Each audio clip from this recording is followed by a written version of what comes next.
Bonjour à tous. Alors comme vous le voyez, on est ici pour le CRPE Groupement 3 2020 et on est sur l'exercice 4, transformation du plan. Vous avez un pavage ici qui est composé de 18 pentagones, tous superposables. Donc ça veut dire que si vous découpez, c'est toutes les mêmes pièces.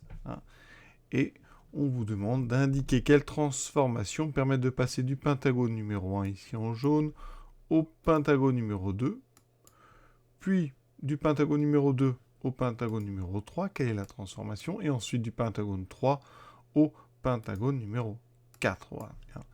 Et on vous propose 3 transformations, translation, rotation, symétrie. Voilà. Aucune justification n'était attendue, c'est assez simple. Moi, je vais essayer quand même de détailler un petit peu les propriétés de chacune de ces transformations. La première chose à regarder quand on a une transformation du plan, c'est si elle modifie les longueurs, je dirais. Les transformations qui modifient les longueurs, c'est un petit peu plus compliqué à gérer. C'est ce qu'on appelle par exemple des homothéties de rapport donc différents de 1 ou moins 1.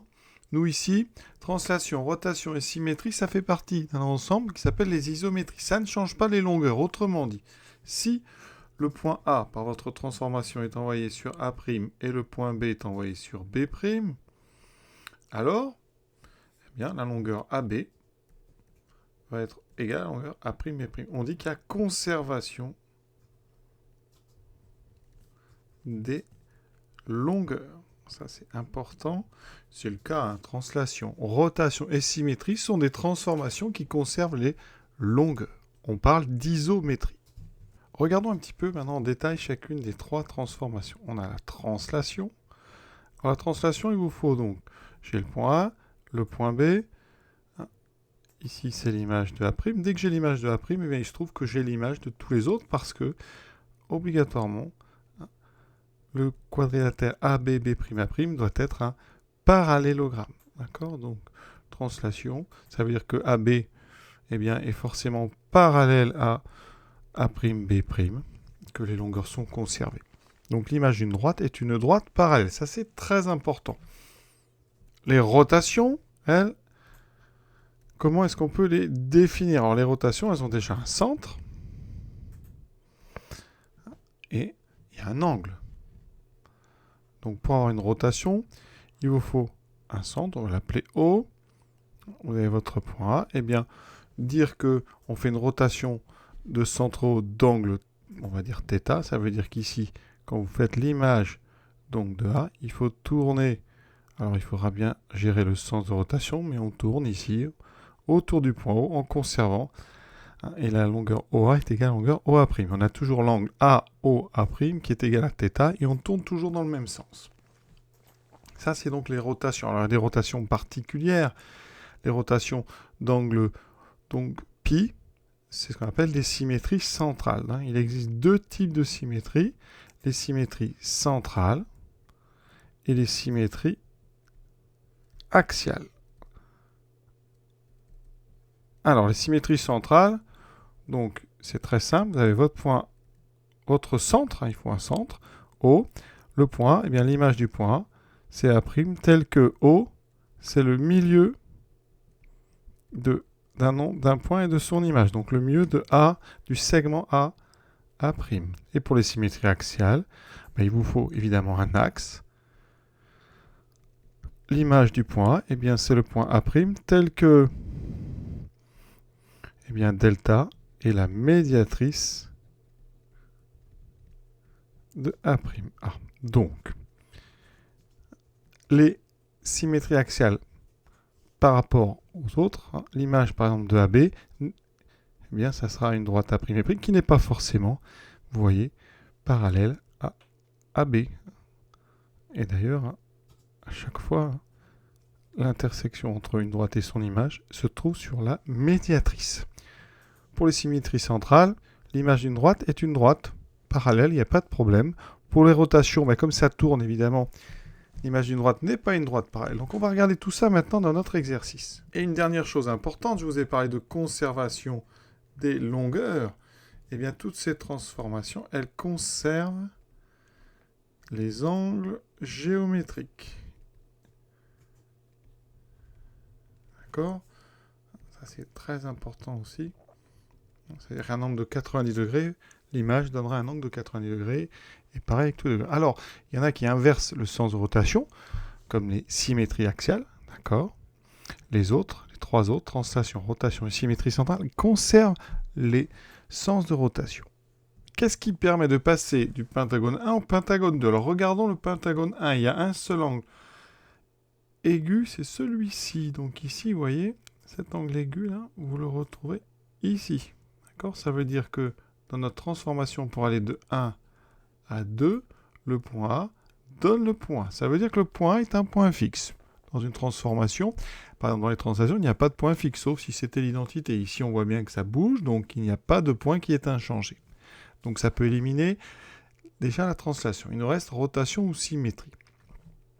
Autre propriété, dans une symétrie centrale, par exemple, un point sur une image, eh bien forcément, je l'ai dit, le centre serait au milieu. Alors si c'était une symétrie centrale, le centre serait A, mais vous voyez bien qu'ici, par exemple ce point-là, son image est parmi les 4 points ici, et le point A ne serait pas sur la trajectoire. Donc ça veut dire que ça n'est pas une symétrie centrale. Il nous reste une rotation et une symétrie axiale. Un autre angle facile à retrouver, c'est celui-ci. À peu près un angle droit. Donc on retrouve ici. Ça veut dire qu'ici, si j'ai un point M, son image serait ici. Alors si c'était une symétrie axiale, ça voudrait dire que là, eh bien, mon axe serait la médiatrice de ce segment M', et on voit bien que dans ces cas-là, elle ne passerait pas par A. Donc ça n'est pas non plus une symétrie centrale. Il nous reste une rotation. Et effectivement, c'est une rotation. À ce point-là, vous le retrouvez ici. Alors si je l'appelle par exemple N, on le retrouve ici en N'. Celui-ci, vous le retrouverez ici. Et le point N', vous le retrouvez, c'est le point B. Donc, c'est bien une rotation, et à chaque fois, on peut vérifier. L'angle, l'angle, c'est celui-ci. Voilà, en fait, on tourne autour de A d'un angle NA, N'. D'accord? Et à chaque fois, vous pouvez vérifier. N' donne bien ici B. Alors, on ne va pas tout tracer, je vais faire le suivant. Donc, A, M, et ici, donc M'. Voilà. Et à chaque fois, c'est le même angle. Cet angle, donc, géométrique NA, N'. Donc, de A à B, on va dire de 1 à 2, on va dire rotation de centre A et d'angle, alors je vais l'appeler ici NA, N'. Maintenant, transformation qui permet de passer de 2 à 3. Alors déjà, l'angle aigu, on le trouve ici, donc l'image de A, que j'appellerai, on va dire A'. Voilà, là, ça veut dire ici, A donne A'. Ensuite, on repère les autres images. Alors, il se trouve que ici, on a un angle qui est presque, je dirais, un angle droit. Celui-ci, où est-ce qu'on va le retrouver? Déjà, il est soit ici, soit ici. Donc, c'est forcément celui-là. C'est un côté ici. On part de l'image de A. On arrive ici. Donc là, vous voyez déjà, ça tourne ici pour aller dans ce sens-là, comme ceci. Et là, je tourne comme ceci. Donc, c'est le même sens de rotation. Ça n'est pas une symétrie axiale. Donc, c'est rotation, symétrie centrale. Ou translation. Ça n'est pas une translation. On voit bien que là, il y a eu des changements. Et donc, maintenant, eh bien, alors, si on a raison, le centre, c'est donc, ça veut dire que ce point ici, là, donne celui-ci. Donc, le centre serait à cet endroit-là, au milieu du segment BC. Ça n'est pas une symétrie axiale, c'est donc ici, je pense, une symétrie centrale. Le point A, vous voyez, donne ce point-là. Ce point ici, par symétrie centrale, va redonner, vous voyez, ici, pardon, le milieu n'est pas au bon endroit. On doit passer par là, ça donne ceci, donc c'est parfait. Ensuite, celui-ci, symétrie centrale, donne celui-ci, donc tout a l'air de marcher. C'est donc une symétrie centrale, ça donne là, et on a tout ce qu'il faut. Donc, la transformation qui permet de passer de 2 à 3 est une symétrie centrale de centre, le milieu de BC. D'accord? C'est d'ailleurs aussi une rotation. Hein. Rotation. Hein. Donc de centre, c'est le même milieu, mais rotation d'angle 180 degrés. Transformation qui permet de passer de 3 à 4. Alors c'est la plus simple.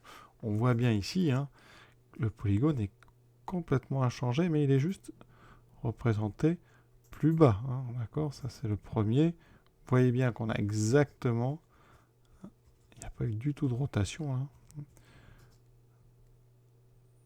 Et donc ça, on a vraiment clairement une translation. Alors une translation de quel vecteur? Eh bien le point C donne le point D. C'est donc une translation de vecteur C, D. Autrement dit, une translation qui envoie C sur D. Ça veut dire que ce déplacement qui va de C à D, vous allez le retrouver. C'est celui que vous retrouvez ici. D'accord? Ça veut dire que cette figure-là, hein, ceci, hein, c'est un parallélogramme. Et vous avez comme ça plein de parallélogrammes. Hein, lui est envoyé ici, par le même déplacement. Hein, et celui-ci est envoyé... pas ici, non, je me suis trompé. Celui-ci est envoyé ici. Vous avez comme ça un vecteur qui se reproduit partout. Celui-ci est envoyé ici. Donc voilà pour nos 3 transformations. Alors il ne fallait pas justifier, donc finalement c'était assez simple. Un seul petit souci, c'est de donner le nom de l'angle qui permet ici de passer de 1 à 2. Il n'y a pas d'angle particulier, en tout cas c'est à vous de nommer des points. Ici j'ai appelé n, n', et c'était, vous voyez, ce petit angle qui va de n à n'. Voilà. En résumé, donc pour passer de 1 à 2, on a une rotation. D'ailleurs, vous retrouvez la même rotation pour obtenir finalement la première fleur ici assez jolie. Ensuite, eh bien, on reproduit hein, par translation. Si vous remarquez bien, chaque groupement, en fait, c'est donc ces 6 pentagones qui sont reproduits. Hein, ici reproduit vers la droite, ici reproduit vers le bas. Tout s'emboîte bien.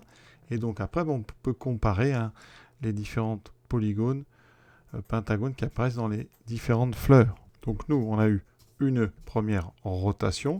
Ensuite, pour les de 2 à 3, on a dit symétrie centrale de centre le milieu de BC, on obtient 3. Et après, pour obtenir 4, on fait une translation. Voilà. L'exercice est terminé. Je vous souhaite une bonne fin de journée à tous. À bientôt.